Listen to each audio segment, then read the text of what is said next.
बहुत सारे लोग हमने देखे हैं गुरु जी, जो तंत्र मंत्र का, जो बुरी शक्तियों का जिनके ऊपर असर होता है, जिनके बनते बनते काम बिगड़ने लगते जी हैं। जी जी। हमने बहुत से ऐसे लोग देखे हैं जिनका अच्छा खासा बिजनेस चल रहा होता है, अच्छी खासी इनकम होती है, लेकिन अचानक से सब धड़ाम हो जाता है, हाँ अचानक से बिल्कुल सब कुछ खत्म हो बिल्कुल जाता है, बिल्कुल। घर में मृत्यु शुरू हो जाती है एक के बाद एक। तो क्या बगलामुखी माता रानी की अगर हम यहाँ पर सेवा करेंगे, उनकी साधना करेंगे, तो क्या इन चीजों से हम निकल पाएंगे, निकल सकते हैं? बिल्कुल, माँ की सेवा जब करेगा कोई व्यक्ति, माँ की साधना करेगा, आराधना करेगा, हाँ, एक तरीके से करनी पड़ती है। अच्छा, बिना गुरु के संभव नहीं है और ना करनी चाहिए, क्योंकि कभी-कभी इसका विपरीत प्रभाव भी मिल जाता है। अब जैसे बच्चा, अभी मैं रिसेंटली एक कोई किस्सा पढ़ रहा था, तो एक व्यक्ति ने अपना ही ऑपरेशन पेट काट लिया। बिल्कुल।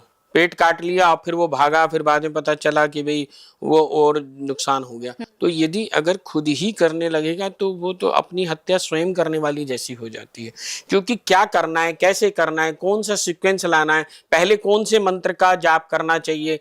अब जैसे कोई बच्चा पहले एडमिशन स्कूल में जाता है तो हम सबसे पहले प्रिपरेटरी स्कूल में तो डालते हैं उसे, फिर जो है फर्स्ट में, सेकंड में, फिफ्थ में, 10th में, 12th में, ग्रेजुएशन, उसके बाद ही आईएएस आईपीएस या जो भी कुछ है, एमबीबीएस डॉक्टर वगैरह कुछ, उसी के बाद तो बनेगा। हाँ। अगर पहले दिन ही बच्चे को सोचने लगे एमबीबीएस डॉक्टर, बच्चा कैसे बन जाएगा? ना तो बच्चा बने, ना कुछ और होए, वो समस्या और बन जाएगी। अगर गलती से वो उसने ये कह दिया कि मैंने 4 किताबें पढ़ ली, लावा किसी का ऑपरेशन कर दूं, तो ऐसे क्या करेगा? बिल्कुल, ना अपना फायदा करेगा ना किसी और का।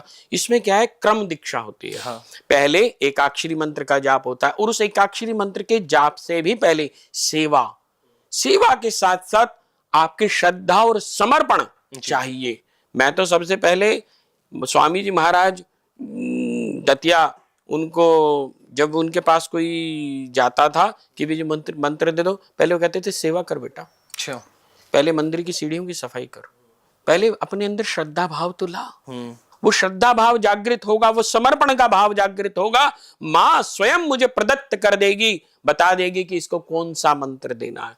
तो वो सबसे पहले हम एकाक्षरी मंत्र देते हैं। अच्छा। फिर चतुराक्षरी, त्रयाक्षरी, इस तरह से सीक्वेंस में देते हुए, फिर 36 अक्षरी और इस तरह से देते हुए, करते हुए, तब जाकर के उसकी साधना आराधना प्रारंभ होती है। जब वो इसी सीक्वेंस में करता चला जाता है तो हर प्रकार के तंत्र बाधाओं से वह मुक्त स्वयं होना शुरू हो जाता है, और हो भी जाता है। उसमें कोई उसे दिक्कत नहीं होती कि भाई अब ये समस्या है, वो समस्या, ऐसा कुछ है, होएगा ही नहीं। क्यों? माँ का आशीर्वाद उसे प्राप्त है। माँ का, मैं तो हमेशा अपने यहाँ आने वालों को एक ही बात बोलता हूँ कि बेटा, माँ से एक बात मांगना, वरद हस्त।